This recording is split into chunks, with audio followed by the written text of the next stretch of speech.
എന്തായാലും പ്രതീക്ഷയോടെ കാത്തിരിക്കാം. അദ്ദേഹം പറഞ്ഞതുപോലെ തന്നെ നമുക്കിപ്പോൾ അത് ലൊക്കേറ്റ് ചെയ്താൽ പോലും അതിനെ അവിടെ നിന്ന് പുറത്തെടുക്കുക എന്ന് പറഞ്ഞാൽ വളരെ വലിയ ദൗത്യമാണ്. കാരണം എന്തൊക്കെ സാധനങ്ങൾ വന്ന് അടിഞ്ഞിട്ടുണ്ടാകുമെന്ന് നമുക്ക് ഉറപ്പിക്കാൻ കഴിയില്ല. ഇപ്പോൾ കെ മധു അവിടെ നിന്ന് ചേരുന്നുണ്ട്, ഈ പരിശോധനാ വിവരങ്ങൾ പങ്കുവയ്ക്കും. മധു, ഇപ്പോൾ ഏറ്റവും പുതിയ വിവരം തീർച്ചയായും നേവി പങ്കുവച്ച ഈ വിവരം തന്നെയാണ്. അതായത് പ്രധാനമായും 2 സിഗ്നലുകളുടെ അടിസ്ഥാനത്തിൽ അവർ നൽകുന്ന ഇവിടെ ഉണ്ടാകാം എന്ന് ഏകദേശം ഉറപ്പിക്കാവുന്ന ഒരു വിവരം.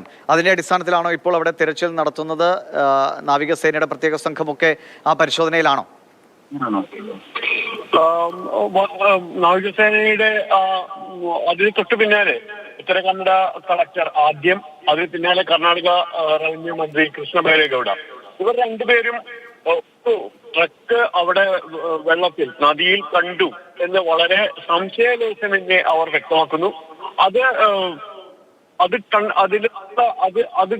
അതിന് തൊടാനുള്ള ശ്രമങ്ങൾ അതിവേഗം ആരംഭിക്കും. നേരത്തെ തന്നെ നമ്മൾ അവിടെ നിൽക്കുമ്പോൾ തന്നെ, ആ മഴ തുടങ്ങുന്നതിന് തൊട്ട് മുമ്പ് തന്നെ അവിടെ ഉദ്യോഗസ്ഥരും എസ്.പിയും എം.എൽ.എയും ഒക്കെ പറഞ്ഞൊരു കാര്യമുണ്ട്. 4 മണിക്ക് നേവി എത്തും, നേവിയുടെ ചോപ്പർ എന്നാണ് പറഞ്ഞത്, പക്ഷെ കോസ്റ്റ് ഗാർഡ് ആണ് എന്ന് ഇപ്പോൾ കർണാടക റവന്യൂ മന്ത്രി വ്യക്തമാക്കുന്നു. ഇത് രണ്ടും വളരെ എത്തി ഈ സ്ഥലം കുറച്ചുകൂടി കൃത്യമായി ഡിറ്റക്ട് ചെയ്ത് അതിനെ തൊടാനാകും ഇന്ന് തന്നെ എന്ന് ഉറപ്പിക്കുന്ന ഒരു സാഹചര്യമാണ് ഇപ്പോഴുള്ളത്. ആ പ്രതീക്ഷയാണ് അവർ വച്ചു പുലർത്തുന്നത്. അത് പക്ഷേ കേണൽ ഡിന്നി പറഞ്ഞ പോലെ എത്രത്തോളം അത് പൊന്തിച്ചെടുക്കാൻ പറ്റും, ഈ ആഴത്തിൽ നിന്ന് അതിൽ നിന്ന് മുകളിലുള്ള മണ്ണൊക്കെ മാറ്റി അത് ഏത് വിധത്തിലാണ് അതിന്റെ കണ്ടീഷൻ, ഇതൊന്നും ഇപ്പോഴും അറിയില്ല.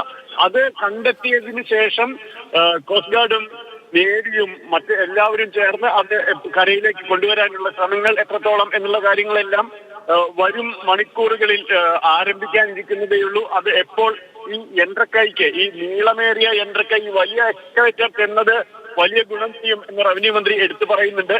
അതുകൊണ്ട് തന്നെ വലിയ വേഗത്തിൽ അവിടേക്ക് ചെന്നെത്താൻ കഴിയുമെന്നും അദ്ദേഹം പ്രതീക്ഷ പുലർത്തുന്നുണ്ട്.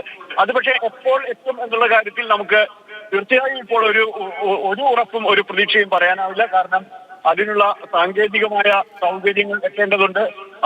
അത്തരം കാര്യങ്ങളെല്ലാം പക്ഷെ വരും മണിക്കൂറുകളിൽ വന്നതേയുള്ളൂ.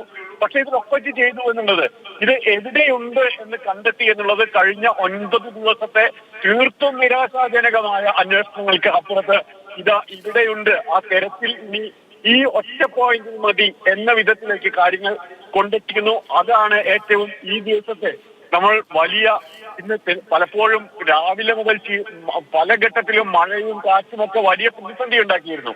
നേവി ഒരു ഘട്ടത്തിൽ ഇന്നത്തെ തെരച്ചിൽ നിർത്തുകയും ചെയ്തിരുന്നു.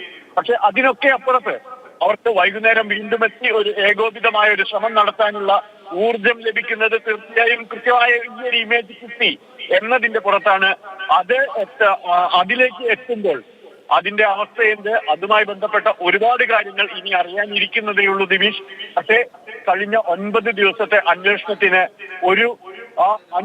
ആ തെരച്ചിലിന് തെരച്ചിലിന്റെ ഒരു ഘട്ടം ഇവിടെ സമാപിക്കുന്നു.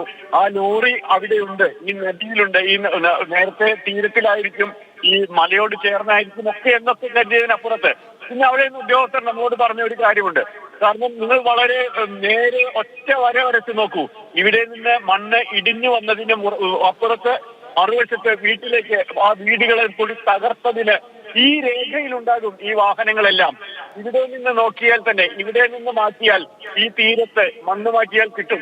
ഞങ്ങൾ തുടക്കം തൊട്ടേ പറയുന്നതാണ് മധു. അങ്ങനെയെങ്കിൽ ഇപ്പോൾ ഈ നദിയോട് ചേർന്ന മൺതിട്ട നീക്കുന്ന ജോലികൾ ഇനിയിപ്പോ തൽക്കാലം നിർത്തിവെക്കുമോ? കാരണം നദിയിൽ തന്നെ എന്ന് ഏകദേശം ഉറപ്പിക്കുന്ന സാഹചര്യത്തിൽ ഉത്തരകന്നഡ കളക്ടർ പറയുന്നത് അത് നദീ തീരത്ത് തന്നെയാണ് ഈ ഇമേജ് കണ്ടെത്തിയിട്ടുള്ളത് എന്നാണ്. അവർ അത് വളരെ ലക്ഷ്യപ്രിയ, അവർ അത് വളരെ കൃത്യമായി പറയുന്നുണ്ട്. ഈ നദീ തീരത്ത്, ആ തീരത്തിനോട് ചേർന്നാണ് ഇത് എന്നാണ് പറയുന്നത്. അങ്ങനെയെങ്കിൽ ഇപ്പോൾ ഒരുപക്ഷെ മണ്ണ് മാറ്റിക്കൊണ്ടിരിക്കുന്ന ആ പ്രദേശം തന്നെ ആകാനും സാധ്യതയുണ്ട്.